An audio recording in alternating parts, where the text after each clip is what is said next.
जब दाऊद को लोगों ने तुच्छ जाना, उसकी बेइज्जती किए और अब शब्द कहे, तो दाऊद की क्या प्रतिक्रिया थी? उसने पलटकर क्या कहा और क्या किया, ये ध्यान देने योग्य बात है। When David became a king, so many people despised him and lot of allegations were there against him. परंतु उसने किया क्या? What was his reaction and response? Especially his words. उसके शब्द कैसे थे, ये ध्यान देने योग्य बात है। मैं कई बार सोचता हूं कि जब राजा दाऊद को लोगों ने नहीं छोड़ा, तो आपके मेरे पीछे तो लगे ही रहते हैं लोग, कई प्रकार के शब्द बोलते हैं। सामने और पीठ पीछे में बड़ा अंतर होता है। कई लोग बहुत बहादुर रहते हैं, पास्टर के सामने ही पास्टर के बारे में बोलते हैं। कई लोग थोड़ा कम बहादुर रहते हैं, पास्टर के पीछे बोलते हैं। लेकिन प्रियो, मनुष्य हर एक शब्दों का लेखा देगा, अकाउंट आपको देना पड़ेगा, यानी कि आपको जवाब देना पड़ेगा। परमेश्वर आपसे पूछेगा, आपने ऐसा क्यों कहा, आपको ऐसा नहीं बोलना चाहिए था। मनुष्य अपने शब्दों के द्वारा या तो दोषी ठहराया जाएगा या निर्दोष ठहराया जाएगा। हमारे ही मुंह के शब्द हमारे खिलाफ एक अच्छे गवाह बन सकते हैं या हमारे पक्ष के गवाह बन सकते हैं हमको बचाने के लिए। आज हम देख रहे हैं, जब दाऊद राजा बना, जब उसका अभिषेक हुआ, उस समय से आखिरी समय तक, मृत्यु तक, बहुत सारे लोगों ने बहुत कुछ बातों को उसके खिलाफ कहा। उसने क्या किया, पलटकर क्या जवाब दिया, उसका एक्शन क्या था, वही जानने लायक बात है। सबसे पहले हम इस बात पे ध्यान देंगे, जो शब्द दाऊद राजा के खिलाफ कहा गया वो किस प्रकार के शब्द थे। राजा दाऊद स्वयं उन शब्दों की तुलना किससे करता है? पढ़ेंगे साम 64 वर्स 3, भजन 64 अध्याय उसका 3 पद। उन्होंने अपनी जीभ को तलवार की नाई तेज किया है और अपने कड़वे वचनों के तीरों को चढ़ाया है। जी हाँ, सबसे पहले लिखा है कि उन्होंने अपने वचन को क्या बनाया है? तलवार। तलवार आपने देखा, लकड़ी का नहीं, जो असली तलवार होता है, बच्चों का खेलने का प्लास्टिक वाला तलवार नहीं, परंतु असली तलवार, जिससे गर्दन कट सकती है, मनुष्य के अंग कट सकते हैं, खत्म हो सकता है, हत्या हो सकती है, ऐसा तलवार। दाऊद कहता है कि मनुष्यों के शब्द तलवार के समान है। एक बार मैं अपनी माँ को मुंगेली या बिलासपुर से कैनेटिक होंडा में लेके आ रहा था स्कूटर में, तो मैं देखा कि सिमगा के पास 2 ट्रक ड्राइवर लड़ रहे थे और एक के पास सब्बल था, सब्बल उठा लिया मारने के लिए दूसरे ड्राइवर को। दूसरा ड्राइवर जल्दी से तलवार निकाल लिया। मैं देख रहा हूँ कि वो लड़ रहे हैं, तो जैसे ही उसने तलवार ऐसा लहराया, जिसके हाथ में सब्बल था वो सब्बल नीचे फेंक दिया, आत्मसमर्पण कर दिया एक तरीके से, और वहीं पर वो लड़ाई जो थी वो रुक गई। प्रियो, वो तो हथियार था, हथियार के समान है मनुष्य के शब्द। ये शब्द आपको घायल कर सकते हैं, ये शब्द आपको हमेशा हमेशा के लिए खत्म कर सकते हैं। शारीरिक बात नहीं हो रही है, आत्मिक बात हो रही है, और बहुत ज़्यादा चोट आपको लग सकती है किसी के शब्दों के द्वारा। ये बात अलग है कि आप किसी के शब्दों को किस तरीके से लेते हैं। यदि एक लीडर बोल रहा है, यदि एक कोई व्यक्ति जो आपको करेक्शन के लिए बोल रहा है, आपके सुधार के लिए बोल रहा है, तो उसका उद्देश्य अच्छा है। परंतु यदि उद्देश्य अच्छा नहीं है, क्योंकि उसको बोला गया इसलिए वो आपको बोल रहा है, तो वो खतरनाक बात है। वो सह नहीं पा रहा है इसलिए वो आपको बोल रहा है, करेक्शन वाली कोई बात है ही नहीं वहाँ पर। दाऊद के खिलाफ जब लोग बोले तो तलवार के समान बातें थी। दूसरा लिखा है कि वो तीर के समान भी थे। आपने देखा तीर आपने देखा होगा, तीर को जब छोड़ा जाता है, उसकी रेंज में जो आ जाता है और तीर चुभ गया, तो वो व्यक्ति खत्म भी हो सकता है या फिर बुरी रीति से घायल हो सकता है। फिर लिखा कि कड़वा वचन, मनुष्य का वचन भी कड़वा रहता है। कई बार नाम तो बहुत अच्छा रहता है, लेकिन शब्द कैसे रहते हैं? कड़वे रहते हैं। यदि हम कड़वा सत्य बोल रहे हैं तब तो सही है, क्योंकि सत्य तो अक्सर कड़वा ही रहता है। कानाफूसी के वचन बहुत मीठे रहते हैं, किसी की बुराई करना तो बहुत अच्छा लगता है, लेकिन जब सच्चाई बताई जाती है तो लोग अक्सर ग्रहण नहीं कर पाते हैं। फिर भी दाऊद के खिलाफ लोगों ने कड़वा वचन भी कहा। 3 प्रकार की बातें मैंने बताया। अब हम देखेंगे 140 अध्याय उसका 3 पद, भजन 140 उसका 3 पद। जब लोगों ने दाऊद के खिलाफ कहा तो वो शब्द कैसे थे? उनका बोलना सांप का काटना सा है, उनके मुंह में नाग का सा विष रहता है। जी हाँ, उनका बोलना ऐसा था जैसे मानो सांप का डसना। यहां कोई है जिसको सांप ने कभी डसा? आपको डसा था सांप? और कोई? कैसा लगा? जल रहा था? जहां पर सांप डसा था जल रहा था?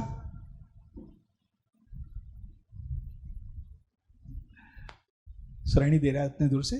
खैर, बहुत तकलीफ होती है, बड़ी परेशानी होती है। आधा तो डर रहता है कि कहीं विषैला सांप तो नहीं था, क्योंकि लोग बोलते हैं कि साहब जब एकदम पतला सांप रहता है, छोटा सांप रहता है, बहुत जहरीला रहता है वो। आधा वही डर रहता है कि कहीं जहर तो नहीं उसके अंदर। कई बार मनुष्य का बोलना सांप के डसने के समान रहता है।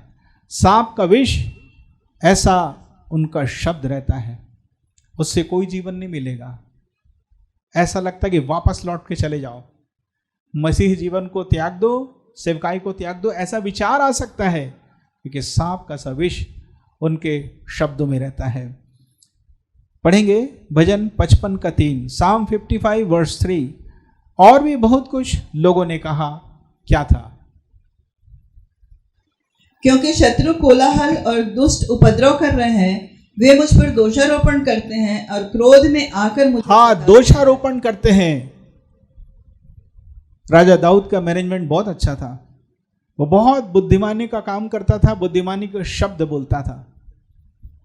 प्रजा के लोग खुश थे, लेकिन तो भी लोग ऐसे रहते हैं ना, सफेद में भी दाग ढूंढ के निकाल लेते हैं। सफेद में भी दाग ढूंढ के निकाल लेते हैं। सो लोगों की आदत रहती है, कुछ ना कुछ कहते हैं। जब राजा दाऊद को उन्होंने नहीं बख्शा तो आपके मेरे खिलाफ तो बोल ही सकते हैं।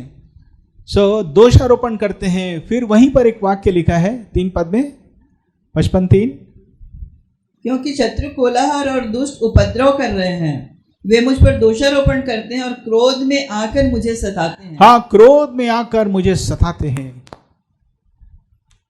जब एक व्यक्ति गुस्सा होता है तो गुस्सा के कारण क्या क्या नहीं बोल देता है। हालांकि बाद में वो पछताता है, लेकिन बोल तो दिया ना वो शब्द, उसके मुंह से तो वो शब्द निकल गए और दूसरों को चोट पहुंचा गए हैं। जो ऐसा खतरनाक इंसान हो सकता है। एक सीमा तक हम क्रोध तो कर सकते हैं, शैमुएल भी क्रोधित हुआ, हम भी क्रोधित हो सकते हैं, परंतु जब हम क्रोधित होते हैं हमें सीमा लांघने में ज़्यादा टाइम नहीं लगता, बहुत जल्दी हम उस बॉर्डर को क्रॉस करके आगे बढ़ जाते हैं। राजा दाऊद के खिलाफ ऐसा ही हुआ था। लोगों के शब्द और कैसे थे? पढ़ेंगे 109 अध्याय अर्थात भजन साम 109 वर्सेस 2 और 3, 2 और 3 पद पढ़ेंगे। क्योंकि दुष्ट और कपटी मनुष्यों ने मेरे विरुद्ध मुंह खोला है, वे मेरे विषय में झूठ बोलते हैं और उन्होंने बैर के वचनों से मुझे चारों ओर घेर लिया है और व्यर्थ मुझसे लड़ते हैं। जी हाँ, एक तो बैर के वचनों से मुझे चारों ओर घेर कर रखते हैं। कुछ लोग को प्रेम से बोलना आता ही नहीं। वो कैसा बोलते हैं? जैसे बैरी बोल रहे हैं, उनको अच्छे से बोलना आता ही नहीं है। एक व्यक्ति ने मुझसे कहा था कि जब तक मैं किसी को टॉर्चर नहीं कर लेता, सताता नहीं, मुझे रात में नींद नहीं आती। प्रिय, संसार में ऐसे बहुत सारे विश्वासी हैं, अविश्वासी तो हैं ही, जब तक किसी को सताते नहीं इनको मजा नहीं आता। ये एक खराब एटीट्यूड है, खराब मनोवृत्ति है, खराब स्वभाव है।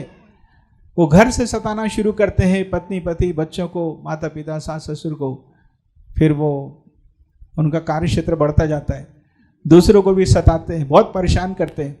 ये खतरनाक बात है। आपके मुंह के शब्द कैसे हैं? फिर वहीं पर एक और बात कहता है, वो पढ़ेंगे,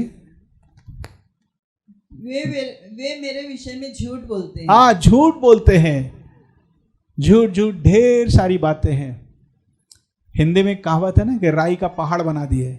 समझ रहे हैं? राई से पहाड़ कभी बनता नहीं है।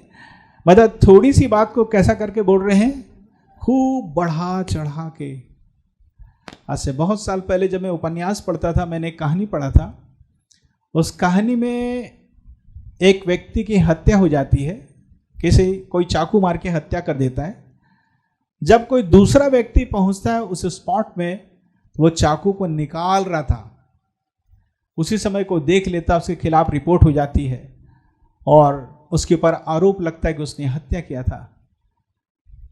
हत्या किया नहीं था, वो तो चाकू हाथ में देख ले तो अपने आप पहले का भाग भी जुड़ जाता, यही मारा है। समझ रहे आप ना?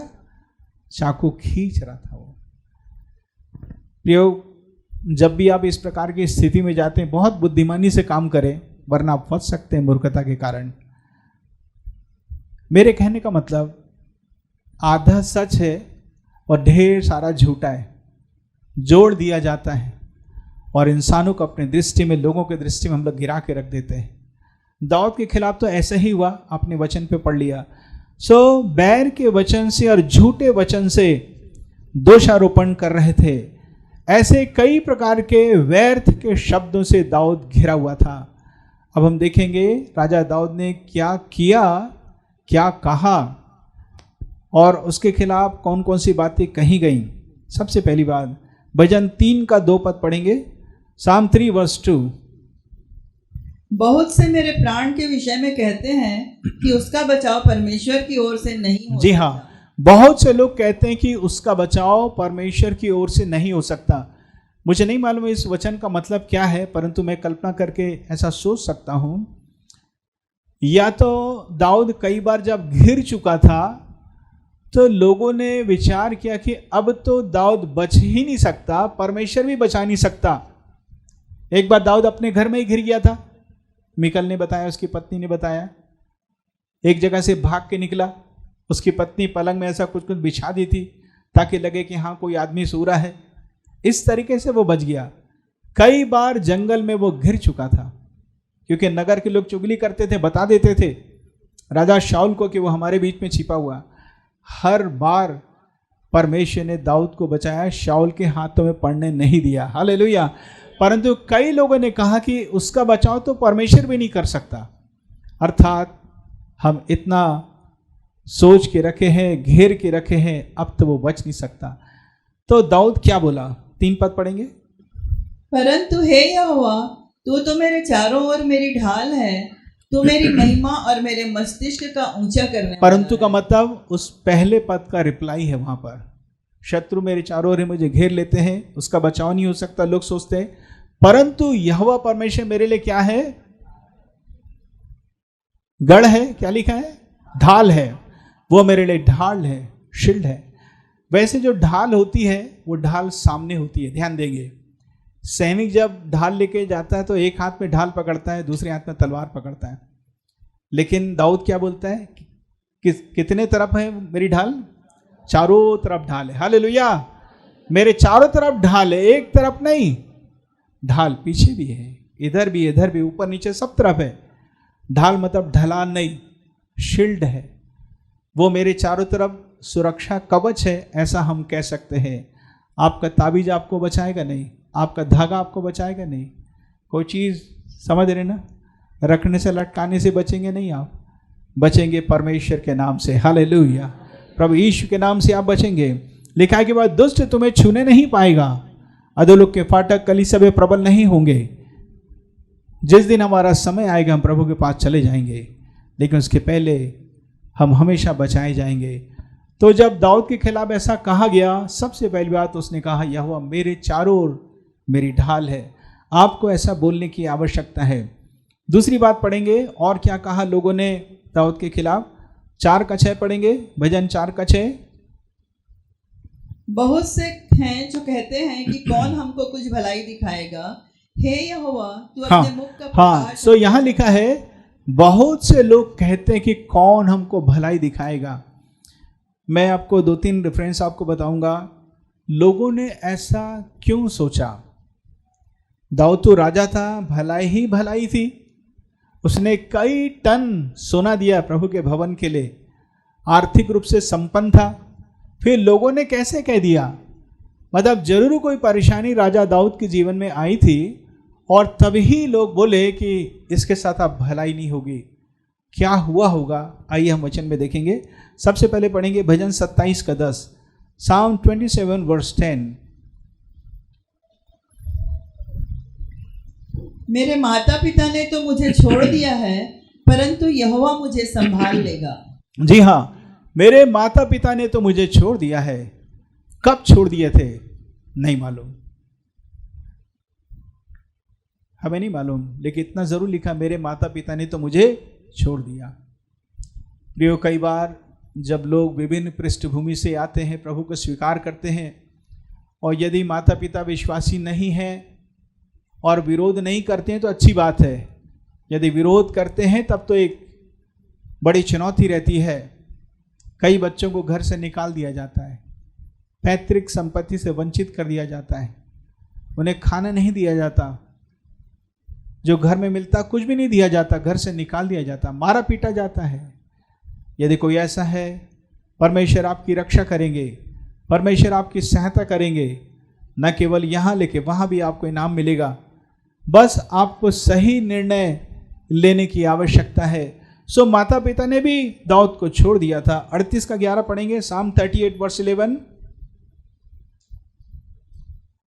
यहां पर भी लिखा है कि किसने छोड़ दिया था उनको, दाऊद को। मेरे मित्र और मेरे संगी मेरी विपत्ति में अलग हो गए, और मेरे कुटुंबी भी दूर जा खड़े हुए। जी हाँ, मेरे मित्र, मेरे संगी, मेरे कुटुंबी, रिश्तेदार, वो भी सब अलग हो गए।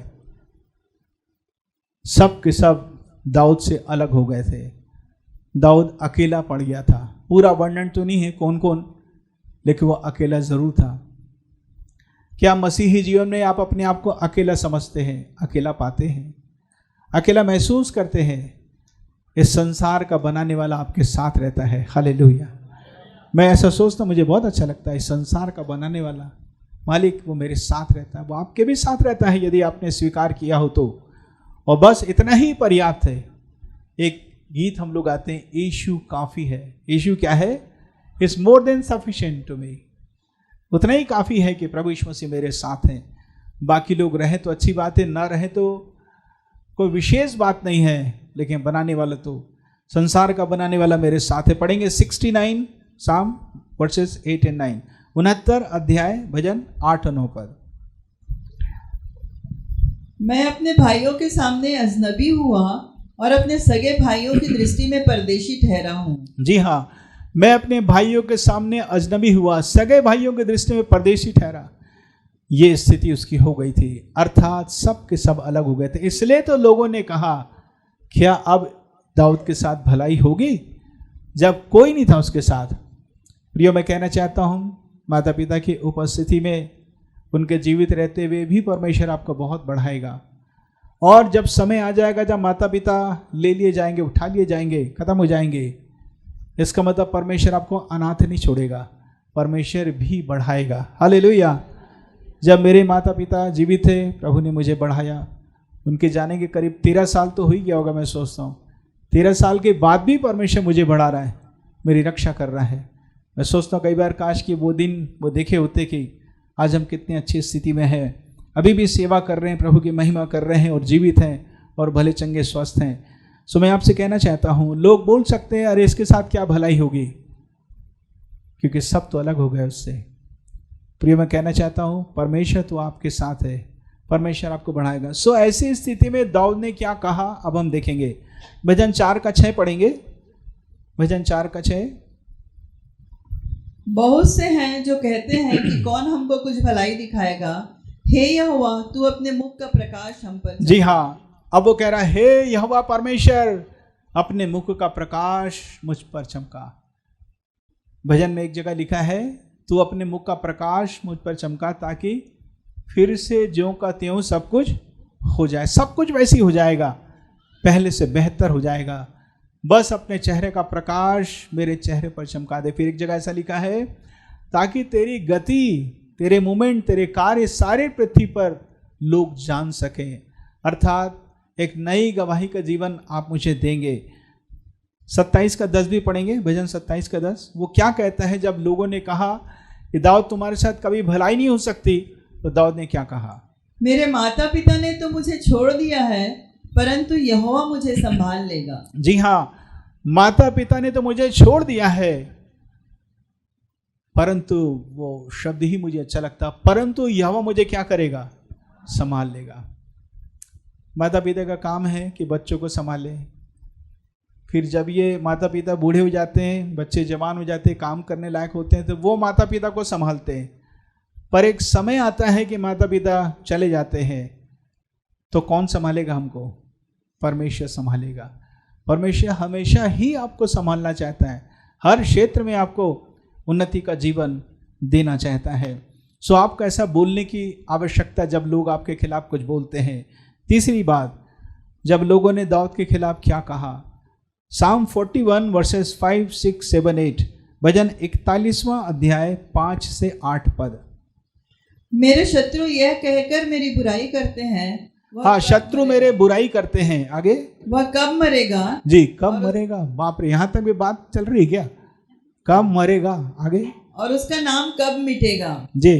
और जब वह मुझसे मिलने को आता है तब वह व्यर्थ बातें बकता है, जबकि उसका मन अपने अंदर अधर्म की बातें संचय करता है और बाहर जाकर उनकी चर्चा करता है।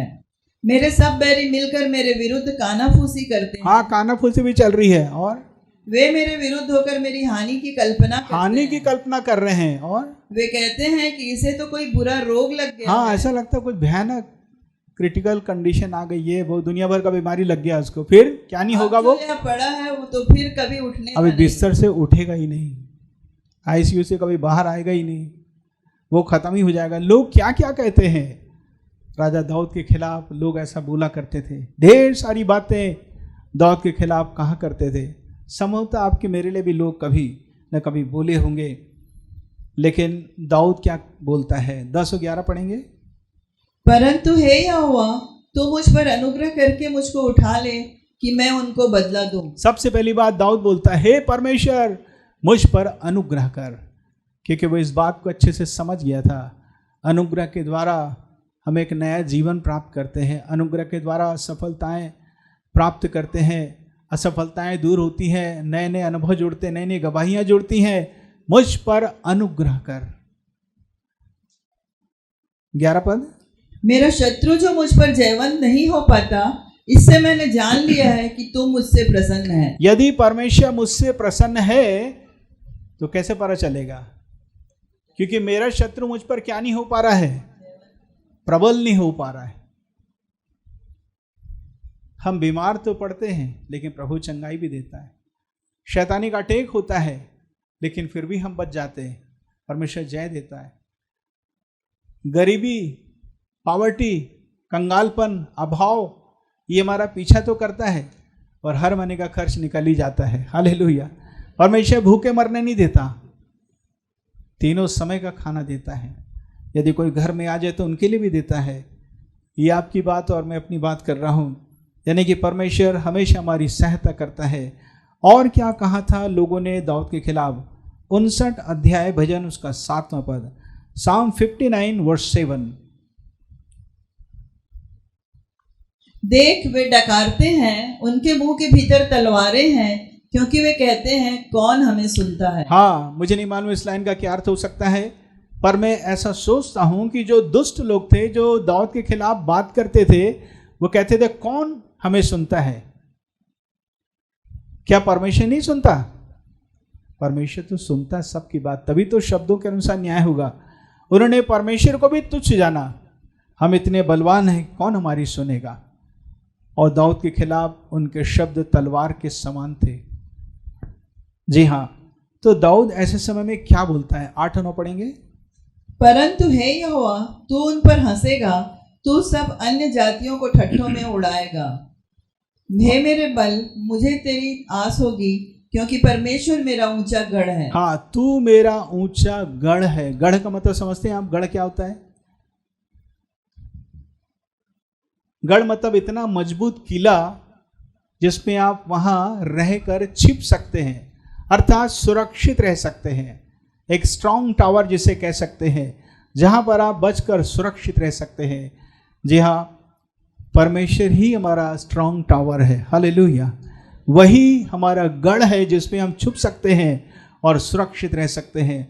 आपको ऐसा बोलने की आवश्यकता है। और भी बहुत कुछ लोगों ने कहा दाऊद के खिलाफ।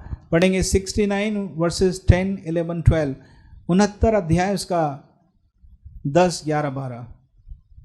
जब मैं रोकर और उपवास करके दुख उठाता था, तब उससे भी मेरी नाम धराई ही हुई। जब मैं टाट का वस्त्र पहने था, तब मेरा दृष्टांत उसमें चलता था। फाटक के पास बैठने वाले मेरे विषय बातचीत करते हैं, और मदिरा पीने वाले मुझ पर लगता हुआ गीत गाते हैं। जब दाऊद उपवास करता था, रोकर प्रार्थना करता था, तब भी नाम धराई हुई। टाट पहनता था, तब भी नाम धराई हुई। फाटक के पास बैठने वाले दाऊद के विषय में बात करते थे। फिर जो दारू पीते थे वो भी नए नए गीत बनाते थे दाऊद के खिलाफ। एक तो दाऊद खुद गीत बनाता था प्रभु के वर्शिप के लिए, लोग उसके खिलाफ गीत बना के गा रहे थे। जैसे कई तो गाना रहता है ना, किसी को तंग करने के लिए, परेशान करने के लिए, ऐसे ही गीत गाते थे। भजनकार एक जगह कहता है, हे परमेश्वर मेरा बिस्तर आंसू से भीग जाता है। इतना ज़्यादा दाऊद की नाम धराई होती थी, इतना इंसल्ट वो सह लेता था। पढ़ेंगे 64 का 6 भी पढ़ेंगे, साम 64 वर्स 6। वे कुटिलता की युक्ति निकालते हैं और कहते हैं कि हमने पक्की युक्ति खोजकर निकाली। जी हाँ, ऐसा प्लान बना के रखते हैं और वो सोचते हैं अभी हमने एकदम बहुत अच्छे से पक्की युक्ति, एक ऐसा प्लान बनाया जिसको कोई खंडन कर ही नहीं सकता, जिसका कोई काट नहीं, ऐसा कहते हैं। और वो इतना पक्का युक्ति है कि हम दाऊद को फंसा कर ही रहेंगे और दाऊद को हम खत्म कर देंगे, बर्बाद कर देंगे। ऐसा ढेर सारा प्लान था, ऐसा शब्द वो बोला करते थे। लेकिन दाऊद ने कहा, उसका 7 वचन पढ़ेंगे, परंतु परमेश्वर उन पर तीर चलाएगा, वे अचानक घायल हो जाएंगे। जी हाँ, परमेश्वर भी एक योद्धा है। परमेश्वर हमारा सेनापति है, वो हमारे पक्ष में होकर शत्रुओं से लड़ेगा। लिखा है कि परमेश्वर उन पर तीर चलाएगा। कभी मैं आपको बताऊंगा तीर का मतलब क्या होता है, क्या क्या चीज़ को तीर बोलते हैं, कभी मैं आपको बताऊंगा। तीर मतलब वास्तव में तीर नहीं, पर विपत्ति तो है, कई परेशानी है, परमेश्वर अब तीर चलाएगा और वे अचानक घायल हो जाएंगे। मैंने देखा कि वे लोग जो परमेश्वर के दासों के, दासियों के, विश्वासियों के खिलाफ उठते हैं, मैंने देखा कि कभी चैन से वो रहते नहीं हैं जब तक कि वो पश्चाताप न कर लें। हम देखते हैं मूसा के खिलाफ किसने बयान दिया था, किसने कहा था, मरियम क्या हो गई थी, मरियम कोढ़ीन हो गई थी। परमेश्वर बोल सकता था चलो भाई घर की बात है, घर की बात बाहर न जाने पाए, घर ही में रहने पाए, भाई तो है। नहीं, ऐसा नहीं था, तब भी इसको सजा मिली। ये मैं कहना चाहता हूँ, जब घर के लोगों को परमेश्वर ने छोड़ा नहीं तो बाहर के लोगों को कैसे छोड़ सकता है। इसलिए बहुत संभल कर कि आप क्या कहते हैं। 109 अध्याय 1, 2, 3 पद पढ़ेंगे। भजन 109 1, 2, 3 पद।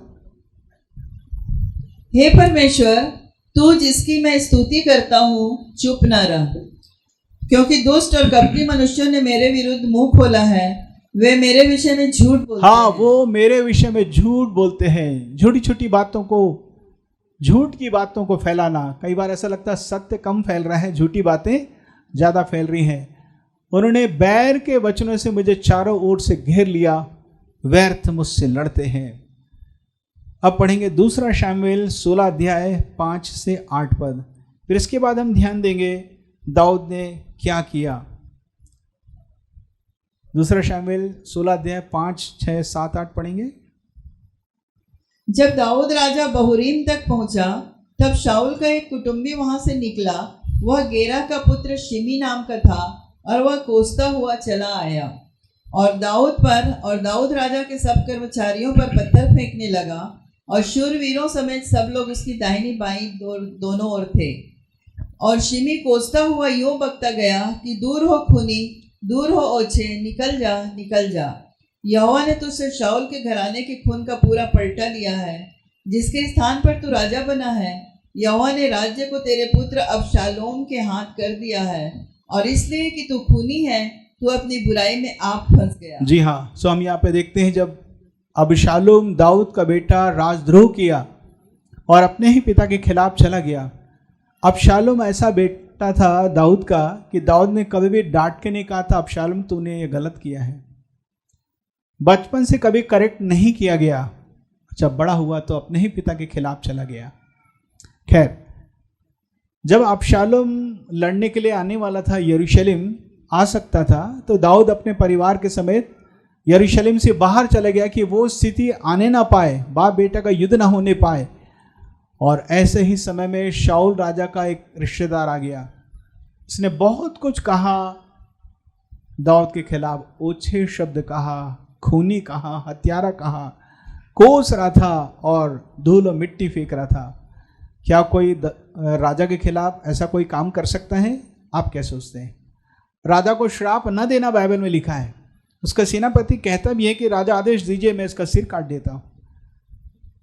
आगे हम देखेंगे थोड़ी देर के पश्चात दाऊद ने ऐसा क्या किया। मैं 4 या 5 प्रकार की बातें आपको बताऊंगा, 5-6 बातें आपको बताऊंगा कि दाऊद ने क्या किया जब ये सारी बातें उसके खिलाफ हुई। क्या किया? सबसे पहली बात 109 अध्याय उसका 4था पद, Psalm 109 वर्स 4।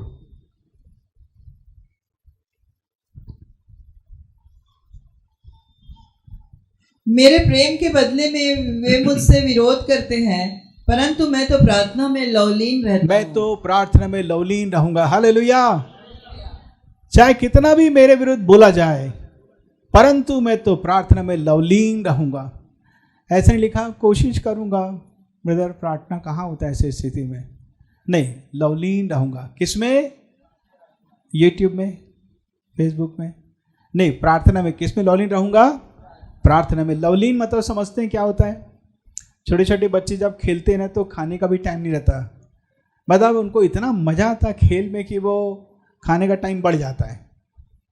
आपने कई बच्चों को देखा होगा जो कार चलाते हैं, कार ऐसा चलाते रहते, लार बह रहा है, कार चला रहे, लवलीन हो गए, खो गए, मजा आ रहा है उनको। ऐसे ही प्रार्थना में खो जाना है। हालेलुया। आप जहाँ भी रहते हैं प्रार्थना करें। सो जब लोग आपके खिलाफ बात करते हैं आप प्रार्थना करें। अच्छा लग रहा तब भी प्रार्थना करें, खराब लग रहा तब भी प्रार्थना करें। प्रार्थना हर एक परिस्थिति में प्रार्थना करने की आवश्यकता। दूसरी बात Psalm 69 वर्स 30, भजन 69वां अध्याय उसका 30वां पद। मैं गीत गाकर तेरे नाम की स्तुति करूंगा और धन्यवाद करता हुआ तेरी बड़ाई करूंगा। जी हाँ, मैं गीत गाकर तेरे नाम की स्तुति करूंगा, धन्यवाद करता हुआ तेरी बड़ाई करूंगा। दूसरी बात, हमें वर्शिप करना है। यहीं पर जब वर्शिप का टाइम रहता है, कई लोग वर्शिप नहीं करते, चुप रहते हैं। कई लोग मन में गाते हैं जोर से। प्रिय, मुंह से शब्द निकलना चाहिए। हम में से कोई भी गूंगा नहीं है। हालेलुया। कोई भी गूंगा नहीं है। शब्द को निकालकर उच्चारित करके गीत गाने की आवश्यकता है। ऐसे नहीं कि महल में जब नौकरों के मध्य रहता था लोग हवा करते रहते थे, बिजली तो थी नहीं, वहीं पर वर्शिप करता था, ऐसा नहीं है। वो जंगल में भी वर्शिप करता था, जहाँ पर निर्जल और ऊसर भूमि में मैं तेरी खोज करूंगा कहता है। जी हाँ, जब विपरीत परिस्थितियां हैं फिर भी वो गीत गाया करता था, वर्शिप करता था। वर्शिप करते करते वो कई बार कहता, हे परमेश्वर, मैं ऊंचे टावर में गढ़ में सुरक्षित हूँ।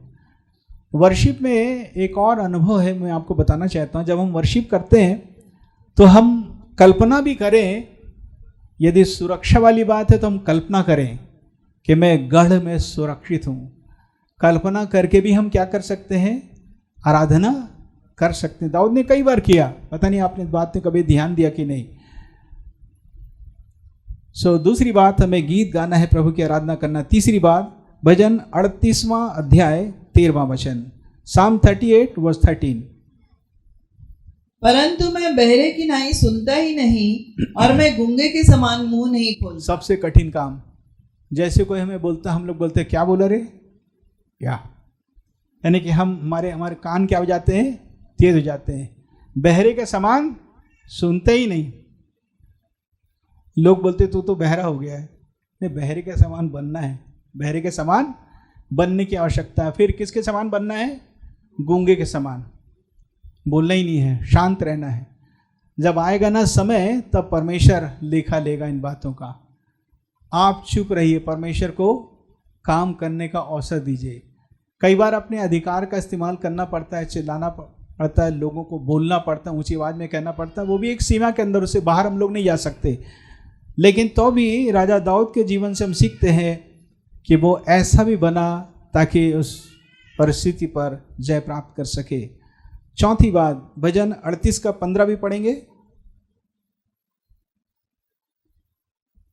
Psalm 38 verse 15। परंतु हे यहोवा, मैंने तुझी पर अपनी आशा लगाई है। हे प्रभु मेरे परमेश्वर, तू ही उत्तर देगा। जी हाँ, हे परमेश्वर, मैंने तुझ पर आशा लगाई है। एक होप, एक आशा। हम में सारे को आशावादी बनना है। आशावादी समझते हैं, होप समझते, उम्मीद, आशा। वैसे आशा क्या है, होप क्या है?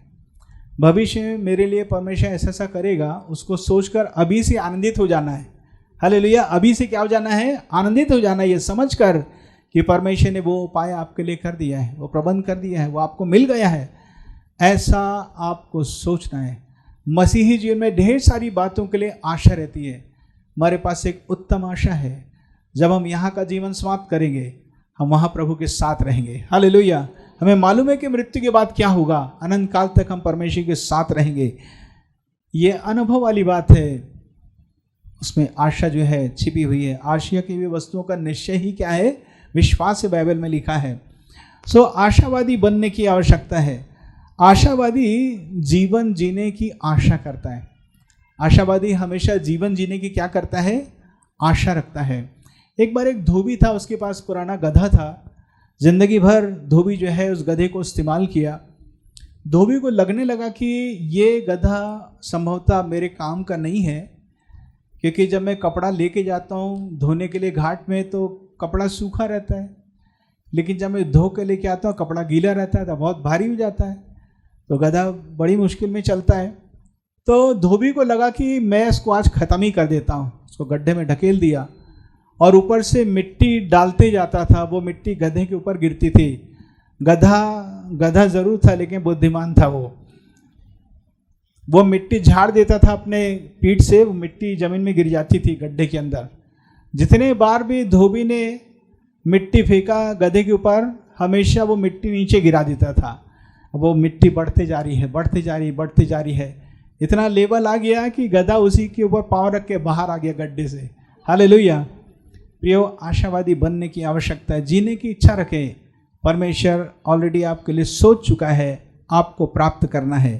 पढ़ेंगे साम 138 वर्स 8, 138वां भजन, उसका 8वां पद।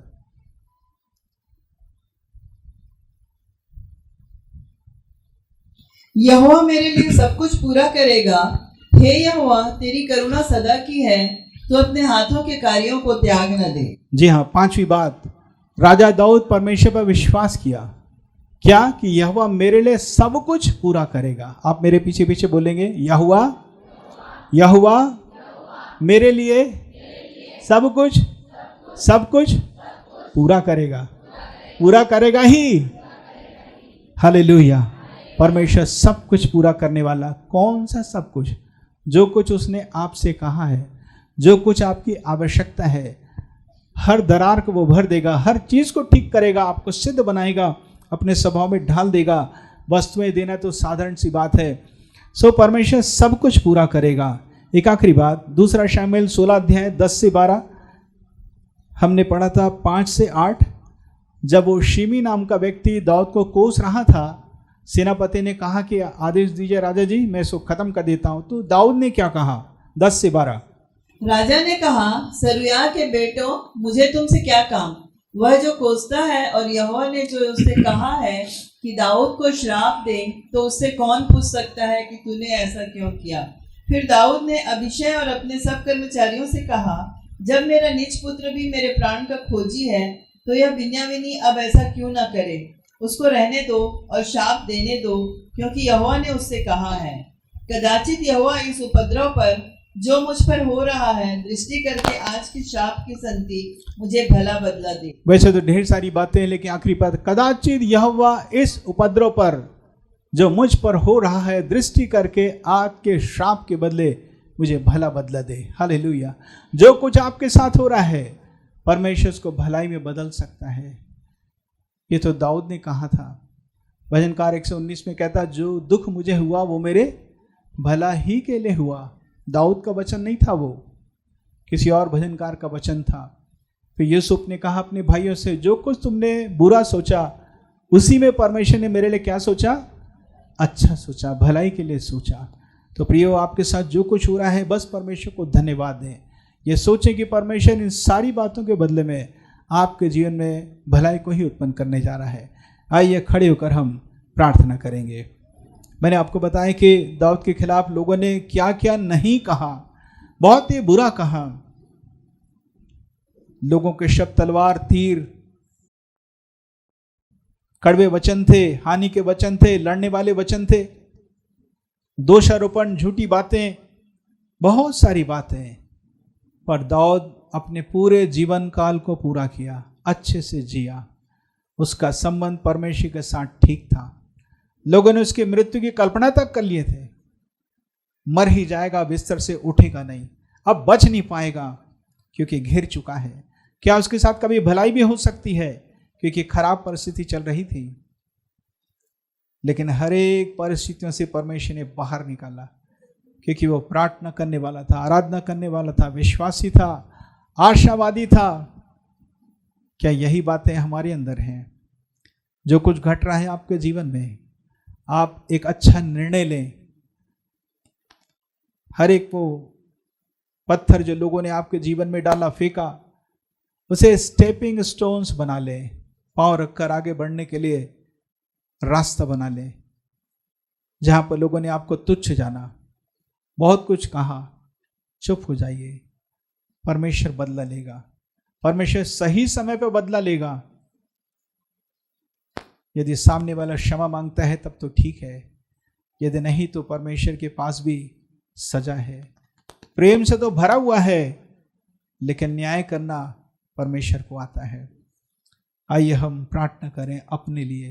हे प्रभु, मुझ पर अनुग्रह कर, मेरे शब्द अच्छे होने पाए। चाहे लोग कुछ भी करें, मैं अच्छा रहूं आपके प्रति, लोगों के प्रति। क्षमा कीजिए लोगों को, जो कुछ लोगों ने कहा क्षमा कर दीजिए। मेरे जीवन में ऐसा कोई व्यक्ति नहीं जिसको मैंने क्षमा नहीं किया। एक बने कई बार मैंने क्षमा कर दिया है। जैसे कोई विचार आता, मैं कहता प्रभु मैं क्षमा कर रहा हूं, मैंने क्षमा कर ही दिया है। क्षमा करने वाली कोई बात नहीं है। फिर भी हम प्रार्थना करते हैं कि जिन्होंने हमें सताया, हम उन्हें क्षमा करते हैं। आप भी जरूर से ऐसा कहें और अपने जीवन के लिए प्रार्थना करें। चाहे कुछ भी हो जाए, मैं प्रार्थना में लौलीन रहूंगा, मैं वर्शिप करता ही रहूंगा और परमेश्वर आपको बहुत बढ़ाएंगे। धन्यवाद देता हूं पिता परमेश्वर। दाऊद ऐसे बैर के वचनों से, हानिकारक शब्दों से, नामधराई के शब्दों से घिरा हुआ था। उसने अच्छा अच्छा कहा, अच्छा निर्णय लिया और जयवंत होता चला गया। उसका नाम प्रसिद्ध हुआ। मैं आपको धन्य कहता हूं। हम पर भी दया कीजिए, वो स्वभाव दीजिए जहां पर बहरा बनना बहरा बन सके, जहां पर गूंगा बनना गूंगा बन सके। आपके स्वभाव को हम प्रदर्शित कर सकें। हाँ, अपने अधिकार के वचनों का भी हम इस्तेमाल कर सकें, परंतु वो सब कुछ लिमिट के अंदर, एक सीमा के अंदर है। से बाहर ना जाएं, सीमा से बाहर क्रोधित ना हो। वो जंगली स्वभाव, वो जानवर का स्वभाव हर एक के जीवन से दूर कीजिए। हम आपके समान बन सकें। पिता परमेश्वर दया कीजिए। जो ऑनलाइन जुड़े हुए हैं, जो देख रहे हैं, जो नहीं आ सके और जो यहाँ उपस्थित हैं, हर एक पर दया कीजिए। हर एक अपनी महिमा के लिए इस्तेमाल कीजिए। प्रभु यीशु के नाम से मांगता हूँ, सुनो ग्रहण कर। आमीन।